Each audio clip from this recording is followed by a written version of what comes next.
እናቴ ታመመች፣ ወንድሜ ታመመ።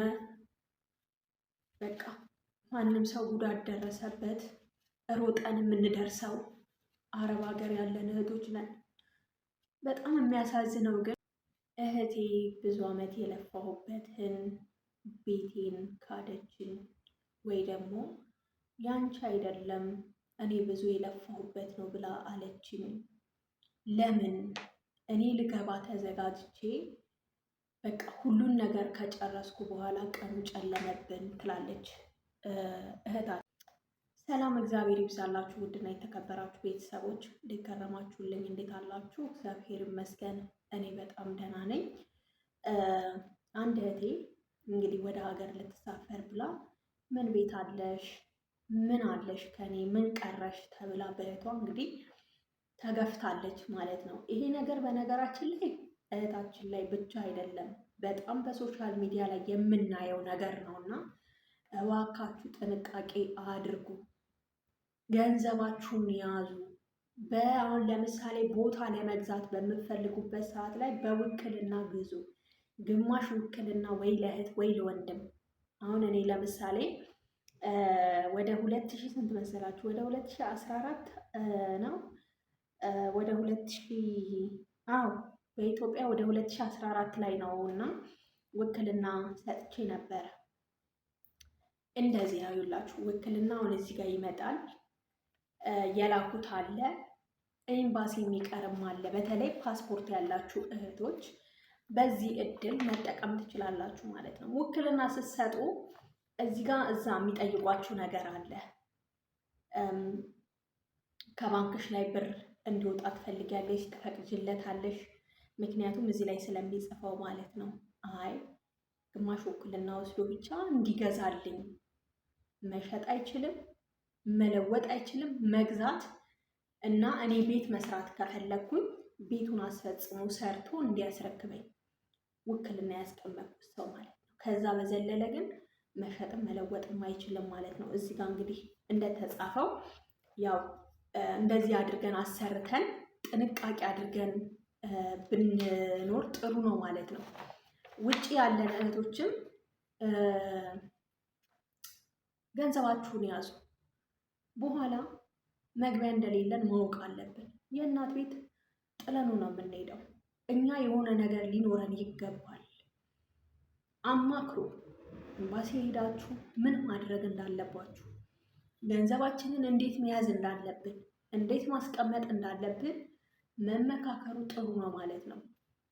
እነሱ የሚሉንን ነገር በአግባቡ ከተከበርን ቢያንስ እንኳን እንደው ከሌባ እጅ እናመልጣለን። በአሁኑ ሰዓት እኮ ማለት ነው የውጭ ሰው ብቻ ሳይሆን ዘራፊኛ ቤታችን ውስጥ ለራሱ እኮ ዘራፊ በዛ። እኔ እህቴ በጣም ያሳዘነችኝ፣ በቃኝ፣ ደከመኝ፣ አቃተኝ፣ ሀገሬ ገብቼ እፎይ ልበል ብላ ስትል እንደዚህ አይነት ዱብዳ። አሁን እንግዲህ ከእንደገና ስራ ልጀምር ነው ማለት ነው። አያሳዝንም? የእውነቴን ነው የምላችሁ። እራሳችሁን ጠብቁ። ስትሰጡ በውክልና ይሁን። የእውነቴን ስትሰጡ በውክልና፣ እሱም ደግሞ ግማሽ ውክልና። በአሁኑ ሰዓት ላይ ፍቅረኛም አይታመንም፣ እናት አባት አይታመንም፣ እህት ወንድም አይታመንም። በአሁኑ ሰዓት ላይ በቃ ቤተሰቦቻችን በክስ ምክንያት አደባባይ ላይ ነው የምናያቸው። ምክንያቱም የአንዷ እናት ለእኔም እናቴ ናት፣ መወለድ ቋንቋ ነው። በቃ አደባባይ ላይ እናት ቁርባ በመቀመጫዋ ሰዓት እንደዚህ ስታለቀስ አያሳዝንም?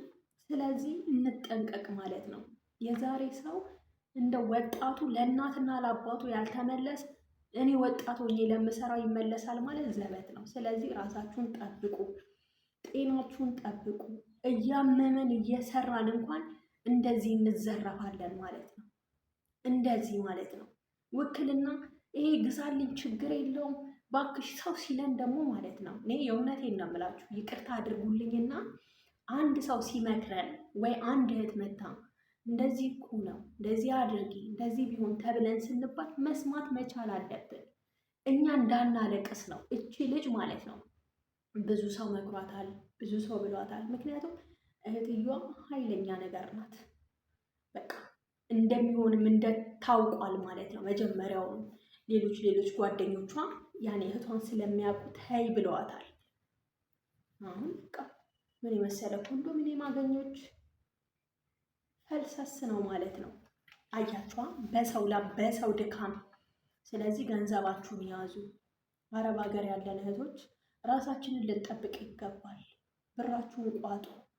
አካውንት ቁጥር አሁን ብዙ ጊዜ በውጭም እንደዚህ የምሰማው ነገር አለ። አካውንት ቁጥር የለኝም እኔ እኮ በቃ በእህቴ ብር ነው የምልከው፣ በእህቴ አካውንት ነው የምልከው፣ ምን ላድርግ፣ እንዴት ቢሆን ጥሩ ነው ምናምን ይላሉ።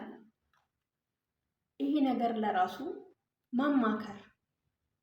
አዎ እኔ አንድ ጊዜ እንደዚህ አይነት ነገሮች ዝም ብዬ ለማማከር ብዬ አካውንት ማውጣት ይቻላል፣ ግን በዶላር ነው መሰለኝ የሚቀመጠው ብሩ፣ ብቻ እርግጠኛ አይደለሁም። ግን እዛው ጋር ሄዶ ከኤምባሲ ጋር ባለንበት ሀገር ላይ ማማከርና እነሱ የሚሉንን ነገር መስማት፣ ቢያንስ እንኳን እንደው ትንሽ ከሌባ እጅ ብናመልጥ ማለት ነው። ምክንያቱም እኛ የውጭውን ሌባ እናሳድዳለን እንጂ የቤታችን ሌባን ያስቸገራል። እና በምክክር በመጠየቅ ይህንን መፍትሄ ማግኘት ይቻላል። ውጭ ያላችሁ እህቶችም ጥንቃቄ አድርጉ። እንዘጥ አያዋጣም። እኔ በውጭም ሰርቻለሁኝ፣ በመዳምን ቤት በኮንትራት ሰርቻለሁ። ሁለቱንም አውቀዋለሁ። የውጭ ህይወት ጎበዝ ሆነን ካልሰራንበት በእውነት በጣም ከባድ ነው። በጣም ማለት ነው። ጎበዝ ሆነን ግን ሳንቲማችንን ይዘን የምንሰራ ከሆነ በጣም እንቀየርበታለን። በጣም ማለት ነው። ስለዚህ ምንድነው ማድረግ ያለብን ማለት ነው? ጥንቃቄ ልናደርግ ይገባል።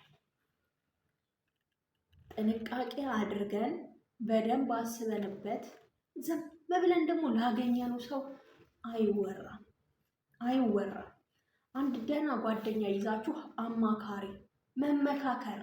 ደህና ጓደኛ ስላችሁ ሀገሯ ላይ የተቀየረች ጥሩ ነገር የምታስብ። እኛ ግን ዝም ብለን በየሆቴሉ በየካፌው ሄዶ የሚደንሰውን ነው የምናማከረው። ከዛ በኋላ ምን አባቱ ለማይሞላ ነገር ብደሰትና ብሞት እንላለን። ከዛ በኋላ ነገሮች እንዳልሆኑ ይሆናሉ። እኔ እዚህ ውስጥ መግባትም አልፈልግም። ግን ገንዘባችሁን ይዛችሁ በራሳችሁ ለመግዛት ወይ ደግሞ በውክልና ለመግዛት፣ ግማሽ ውክልና ሙሉ ሳይሆን በግማሽ ውክልና መግዛት ይቻላል። ውክልና ደግሞ የምናጽፈው ኤምባሲ ነው። ኤምባሲ ምንድን ነው ይዘን የምንሄደው? ፓስፖርታችንን ነው። ፓስፖርታችንን ይዘን እንሄዳለን። ራሳቸው የሚጠይቁን ይህንን ህግ የሚያስፈጽሙ ሰዎች ምንድን ነው የምትፈልጊው? ምን ለመግዛት ነው የምትፈልጊው? በቃ የተለያየ እኛ የምንፈልገውን ነገር ብቻ ለእነሱ መናገር ነው። እነሱ ሰርተው ያስረክቡናል ማለት ነው። በጣም በትንሽ ብር ነው ይህንን ሰርተው የሚሰጡን ማለት ነው። ለምን ገንዘባችን በሜዳ ላይ ከሚባክን እኛም ማልቅሰን ከምንቀር ሄደን ብናማክር የተሻለ ነው። ፓስፖርት እጃችሁ ላይ ያለን በውጭ የምትሰሩ እህቶች ይመስለኛል አማክሩ። ይቻላል መሰለኝ አሁን ላይ ያው በየትኛውም ዓለም ላይ ፓስፖርት ከዚህ በፊት አውጡ የሚባል እድል መጥቶ ነበር መሰለኝ። አማክሩ ማለት ነው። ማማከርን የመሰለ ነገር የለም።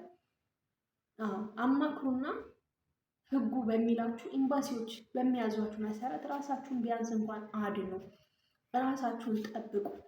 ምክንያቱም እኛ ቤተሰብ ጨክኖብን፣ ፍቅረኛ ጨክኖብን፣ በቃ ያልተወን እግዚአብሔር ብቻ ነው። የእውነቴን ነው የምላችሁ።